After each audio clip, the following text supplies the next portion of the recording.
Ciao a tutti ragazzi, benvenuti e bentornati. Oggi vi do qualche consiglio per iniziare a dipingere la pittura acrilica. Come prima cosa bisogna scegliere un soggetto semplice. Una natura morta con pochi elementi va più che bene. La natura morta semplice è un soggetto facile sia per iniziare sia per esercitarsi poi con qualsiasi tipo di tecnica, come per esempio la pittura acrilica.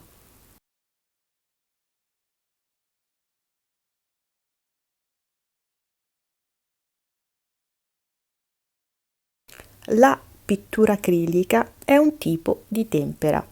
Viene realizzata con una resina, la resina acrilica, che è una resina sintetica.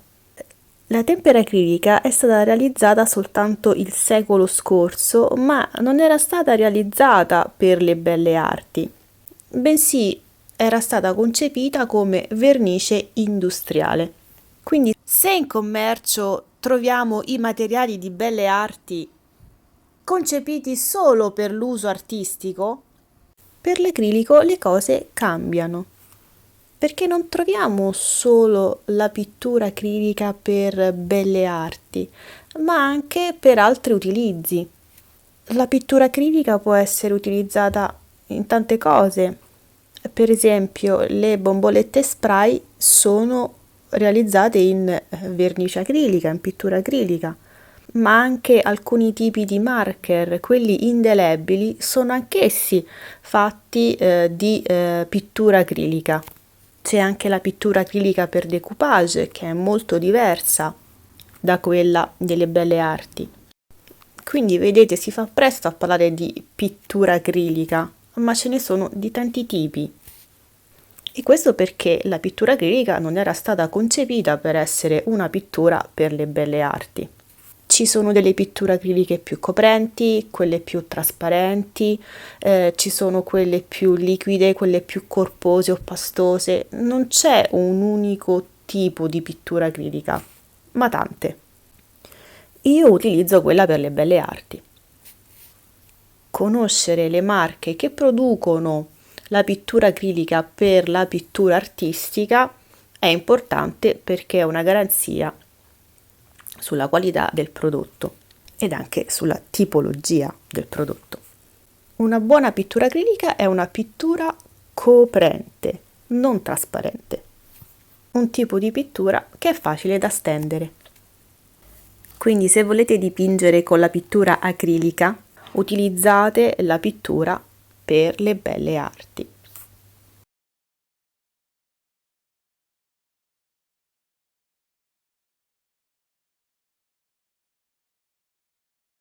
La tempera acrilica è una tempera che si asciuga molto rapidamente e che non si riattiva con gli strati successivi, perché la resina di cui è composta, la resina acrilica per l'appunto, la rende impermeabile.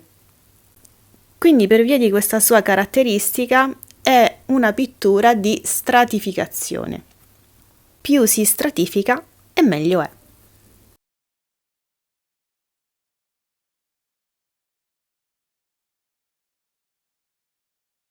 La pittura acrilica è una pittura decisamente adatta per chi inizia, perché ti insegna a costruire l'immagine, ti permette di correggere gli errori e inoltre ti insegna a fare una cosa molto importante, cioè a saper dipingere le pennellate. Questo perché è una pittura che non si sfuma, quindi può essere impiegata più per una pittura gestuale e pittorica, come sto facendo io con questo soggetto.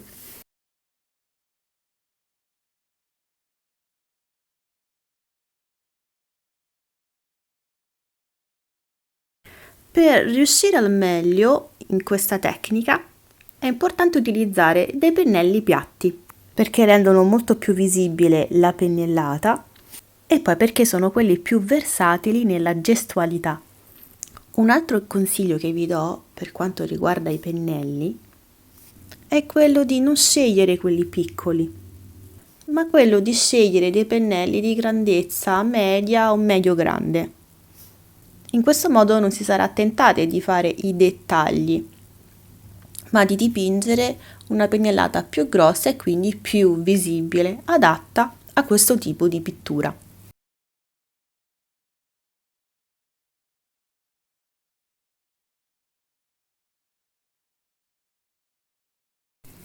Un altro consiglio che vi do, ma questo è importantissimo per qualsiasi tipo di tecnica, sia per il disegno che per la pittura, è quello di disegnare o dipingere in piedi. C'è una notevole differenza nel dipingere da seduti dal dipingere in piedi, perché la gestualità cambia completamente. Da seduti la gestualità si blocca perché si è seduti. Difatti, questa è un tipo di postura che si utilizza quando il pittore ha bisogno di fare dei ritocchi, dei piccoli dettagli finali di un quadro. E quindi ha bisogno di precisione, di una mano ferma e quindi di una postura che gli permette di essere più fermo e immobile possibile, cioè la postura da seduti. Quindi se noi vogliamo costruire un dipinto per stratificazione e renderlo il più pittorico possibile nella pennellata, capite bene che questa cosa da seduti non ci potrà riuscire bene, perché è un tipo di postura che blocca la gestualità. I pittori questo lo sanno e quindi per la maggior parte del loro tempo dipingono in piedi e soltanto per le fasi finali, nei ritocchi, nei dettagli o nelle linee più precise, allora si permettono di dipingere da seduti. Quindi il consiglio che vi do è quello di dipingere sempre in piedi, come sto facendo per esempio io in questa dimostrazione.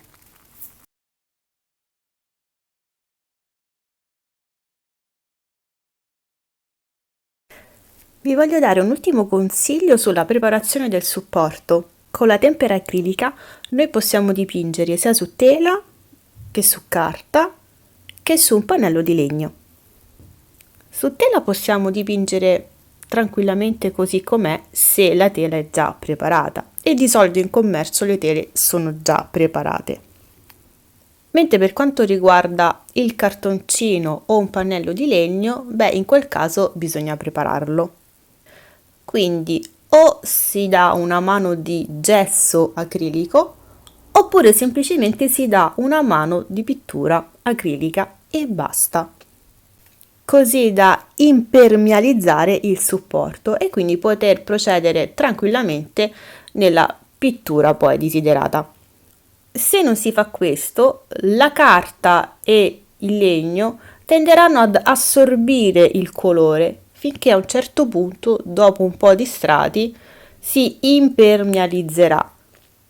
Quindi se non si preparano questi supporti, i primi strati sono molto difficili da dipingere. La pennellata non scorre bene e risulta essere molto difficile la realizzazione della pittura. Quindi preparare un'imprimitura è molto importante nella pittura acrilica.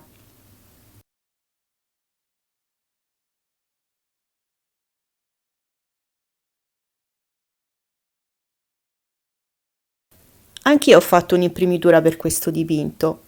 Come avete visto all'inizio, l'immagine era completamente nera con un disegno bianco.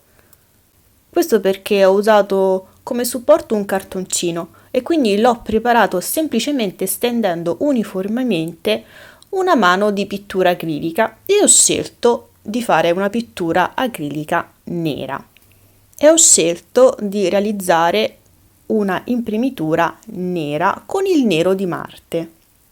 Di solito l'imprimitura nera non si fa mai col nero, perché è un tipo di tecnica che viene sempre realizzata con gli scarti della tavolozza e quindi si crea il cosiddetto bistro, un colore molto scuro, grigiastro che sembra nero, ma non è nero. Io volevo un po' cambiare e vedere un po' l'effetto che faceva con il nero di Marte e devo dire che non mi dispiace. Quindi la mia imprimitura è servita sia come preparazione per il supporto e sia come scelta stilistica. Come vedete bene, le ombre della frutta sullo sfondo bianco non le ho realizzate con il grigio, ma semplicemente con pochi strati di bianco. E poi tutto intorno ho insistito con altri strati di bianco per rafforzare il colore. Così in questo modo ho ottenuto dei grigi senza miscelare i grigi. Inoltre l'imprimitura nera l'ho scelta perché rende i colori molto vividi e si presta molto se si vuole usare il colore in modo molto più saturo, quindi vivace.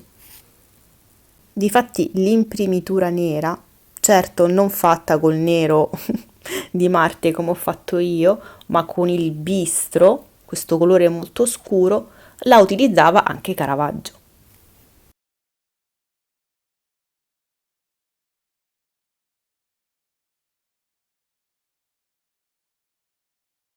Inoltre l'imprimitura nera mi è stata utile per utilizzare la tecnica della sottrazione o sottrattiva.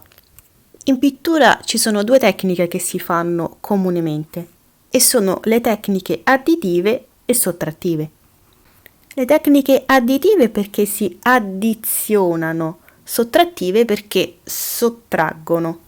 Per farla più semplice, tutte le tecniche di stratificazione si chiamano tecniche additive perché si aggiungono, si addizionano strati su strati. Mentre quando noi togliamo il colore, lo andiamo a sottrarre, allora in quel caso si chiama tecnica sottrattiva. È poco comune la tecnica sottrattiva, ma è utile quando serve. In questo caso io l'ho eseguita entrambe. Come avete visto nella dimostrazione, quando io toglievo il colore, stavo semplicemente scoprendo il nero dell'imprimitura. Questa cosa mi era utile per far vedere le ombre dei soggetti. Quindi ho sfruttato l'imprimitura nera anche in questo senso. Mi è servita semplicemente per fare le ombreggiature. Ovviamente con l'acrilico questa cosa la possiamo fare solo quando la pittura è ancora fresca. Quando la pittura è asciutta non possiamo più rimuovere lo strato di pittura.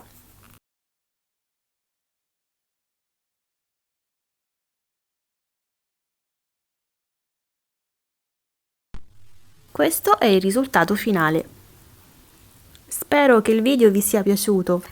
Vi invito a sostenere il canale iscrivendovi, commentando, condividendo il video e mettendo un like.